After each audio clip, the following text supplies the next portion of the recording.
Lieutenant general retired Faiz Hamid को फौजी तहवील में लेकर उनका फील्ड जनरल कोर्ट मार्शल शुरू कर दिया गया।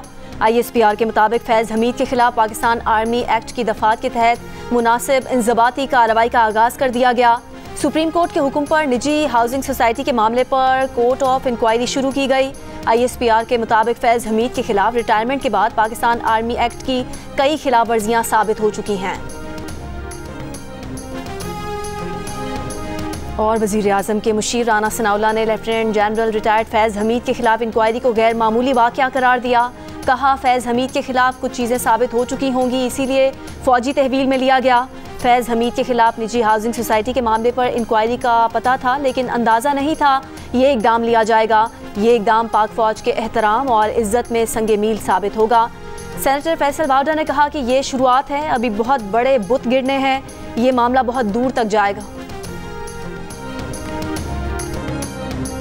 शाजिब साहब, हामिद मीर साहब ने काफ़ी अहम मालूमात सामने रखी है। एक तरफ तो वो वाक़यात हैं जिसमें रिटायरमेंट के बाद क्या वो कोई सियासी मदाखलत कर रहे थे या आर्मी कवानीन की खिलाफ वर्जी कर रहे थे। एक तरफ वो मालूमात है जब वो हाजिर सर्विस थे उस वक्त उनकी तरफ से क्या इकदाम किए जा रहे थे।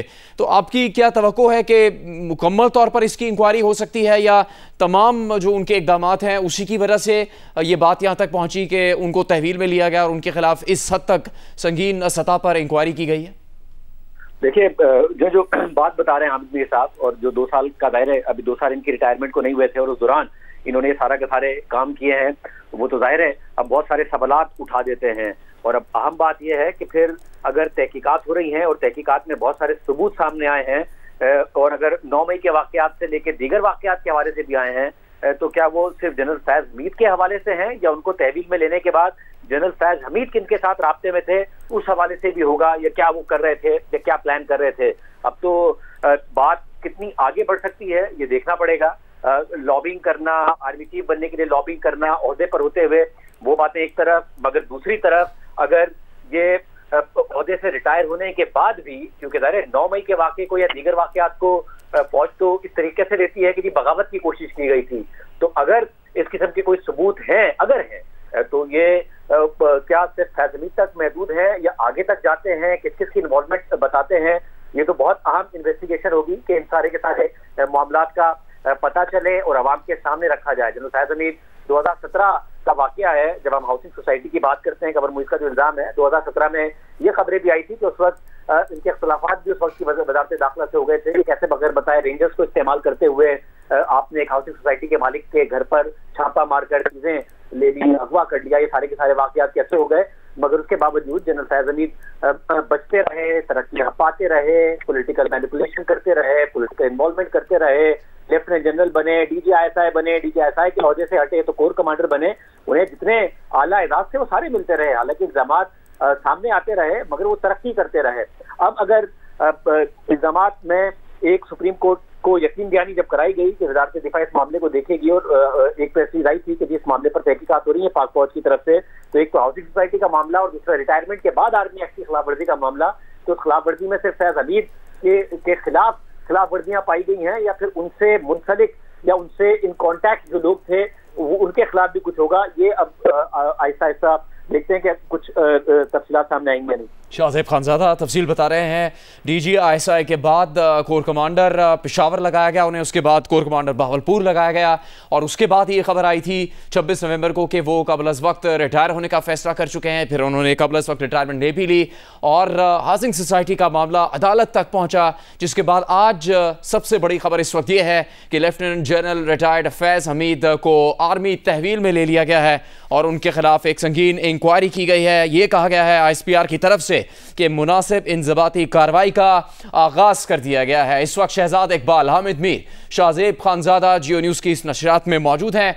शहजाद साहब, इस तरह जो मालूमात सामने आ रही है और हामिद मीर साहब ने भी कुछ वाकयात का जिक्र किया, ये तो बहुत से वाकयात से वाज़ेह था कि उनकी ज़्यादा कुर्बत तहरीक इंसाफ के अफराद से है। इसकी वजह एक ये भी है कि जिस वक्त उनकी रिटायरमेंट के बाद एक वीडियो पैगाम सामने आया, एक वीडियो थी जिसमें वो बातचीत कर रहे थे, वहाँ तहरीक इंसाफ के रहनुमा मौजूद थे जो उनसे ये कह रहे थे कि वो सियासत में शामिल हों और तहरीक इंसाफ में शामिल हों, और तहरीक इंसाफ के लोगों के साथ वो उस तकरीब में मौजूद थे अपने इलाके में। तो उस वक्त उन्होंने कहा कि वो सियासत में हिस्सा नहीं लेना चाहते।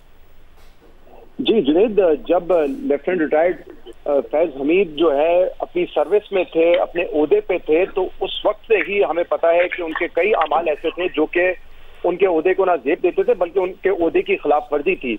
जो सारा 2018 से इलेक्शन से पहले के वाकयात थे उसमें न सिर्फ उनकी इन्वॉल्वमेंट का जिक्र होता था बल्कि मीडिया को कैसे मैनेज करना है। 2018 के इलेक्शन के बाद पॉलिटिकल पार्टीज की जो इत्तेहादी थे पीटीआई के, उनको मैनेज करना हो, कोई बिल पास करवाना हो पार्लियामेंट से, उन सब में उनका जो है जिक्र होता था और वो सब उनके अमाल थे।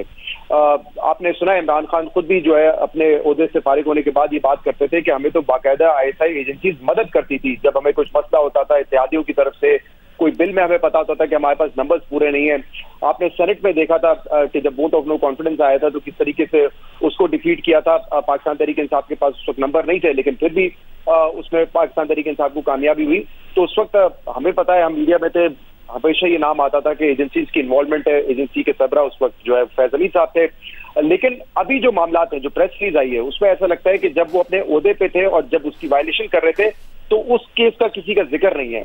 और अगर होता तो जाहिर सी बात है फिर वो भी एक सबॉर्डिनेट थे, उनके ऊपर भी आदमी में लोग थे, शायद मामला वहां तक जाता। कोई भी जो अगर उन्होंने इस तरह की पॉलिटिकल मैनेजमेंट की थी, एक्टिविटी थी, ऑब्वियसली कोई वो अपने तौर पे तो नहीं कर सकता, कहीं ना कहीं से वो इंस्ट्रक्शंस देते होंगे। तो हो सकता है कि इस वजह से वो मामला अभी तक हमारे सामने नहीं आए हैं। जो मामला है टॉप सिटी, उन्होंने अपने ओहदे का गलत इस्तेमाल किया, जाती तौर पे गलत इस्तेमाल किया, जाती फायदा हासिल करने के लिए। उससे इदारे का कोई ताल्लुक नहीं था, यकीनन कोई इंस्ट्रक्शंस ऐसी उनको नहीं मिली होंगी कि आपने ये काम करना है। तो जो कुछ उन्होंने किया अपनी फैमिली के लिए, अपने जाती मफाद के लिए, बजाय ऐसा लगता है कि किया। एक एलिजेडली करप्शन का मामला है जिसमें वो हाउसिंग सोसाइटी में स्टेक लेना चाहते थे, तो वो उनका इंफरादी अमल है, वो इदारे का अमल नहीं है। उसमें जब आप ट्रेस बैक करेंगे ऐसा नहीं हो सकता कि उसका इल्जाम किसी और पर आए। पोस्ट रिटायरमेंट भी उन्होंने जो काम किए होंगे, चाहे सियासी इन्वॉल्वमेंट है, चाहे तहरीक इंसाफ के लोगों से राब्ता है, चाहे 25 मई 2022 का धरना हो या उसके बाद के वाकयात हो, वो भी तमाम वाकयात ट्रेस बैक इंस्टीट्यूशन तक नहीं हो सकते या किसी सीनियर ऑफिसर तक नहीं हो सकते। वो उनके अपने ही अमाल होंगे, वो उनके अपने इंफरादी एक्ट होंगे।